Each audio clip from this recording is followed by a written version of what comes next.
नमस्कार मैत्रिणींनो, मी उत्कर्षा तुमचं सर्वांचं स्वागत करते आपल्या या उत्कर्षा किचन कट्ट्यामध्ये।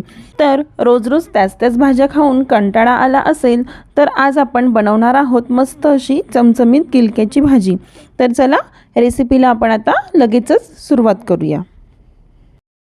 तर बघा, इथे आपण गॅसवर कढई ठेवली आहे आणि त्यामध्ये तेल हे तापत ठेवले। तेल तापल्यानंतर त्यामध्ये सर्वात आधी मोहरीची फोडणी घालायची आहे।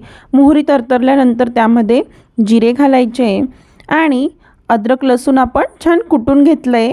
तर हे फोडणीमध्ये ॲड करायचे आणि आपली फोडणी मस्त अशी खमंग अशी बसली की आपण बघा इथे 3 गिलके घेतले होते, तर ते आपण कट करून छान धुवून घेतले आणि ते यामध्ये आपण आता ॲड केलेत। तर गिलके छान आपण मिक्स करून घ्यायचे आणि यावर आपण आता झाकण ठेवून 2 मिनिटांसाठी आपण हे असे शिजवून घेणार आहोत। 2 मिनिटांनंतर बघा आपल्या गिलक्याला छान असं पाणी सुटलंय आणि आपण आता गिलकं चेक करून बघू।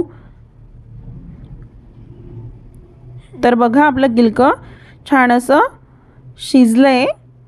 तर यामध्ये आपण आता काही मसाले ॲड करूया। तर मसाल्यांमध्ये मी इथे बघा 1 चमचा लाल तिखट, 1 चमचा काश्मीरी लाल तिखट। काश्मीरी लाल तिखट इथे ऑप्शनल आहे। त्यानंतर अर्धा चमचा हळद, 1 चमचा धने पावडर आणि शेंगदाण्याचा कूट। तर शेंगदाणे मी भाजून बारीक करून घेतले, ते यामध्ये आता ॲड करायचे आणि मस्त आपल्याला हे व्यवस्थित असं एकत्र करून घ्यायचे। अगदी झटपट होणारी भाजी आहे ही, तुम्ही पण नक्की करून बघा। हे आपलं व्यवस्थित मिक्स झाल्यानंतर यामध्ये गरम मसाला ॲड करायचा आहे आणि चवीनुसार मीठ।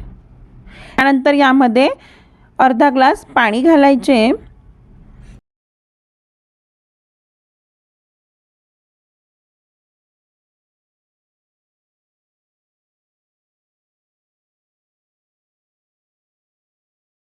तुम्हाला ग्रेव्ही कितपत ही पातळ करायची आहे त्याप्रमाणे तुम्ही यामध्ये पाणी घालायचे आणि छान यावर झाकण ठेवून आता हे आपल्याला शिजवून घ्यायचे।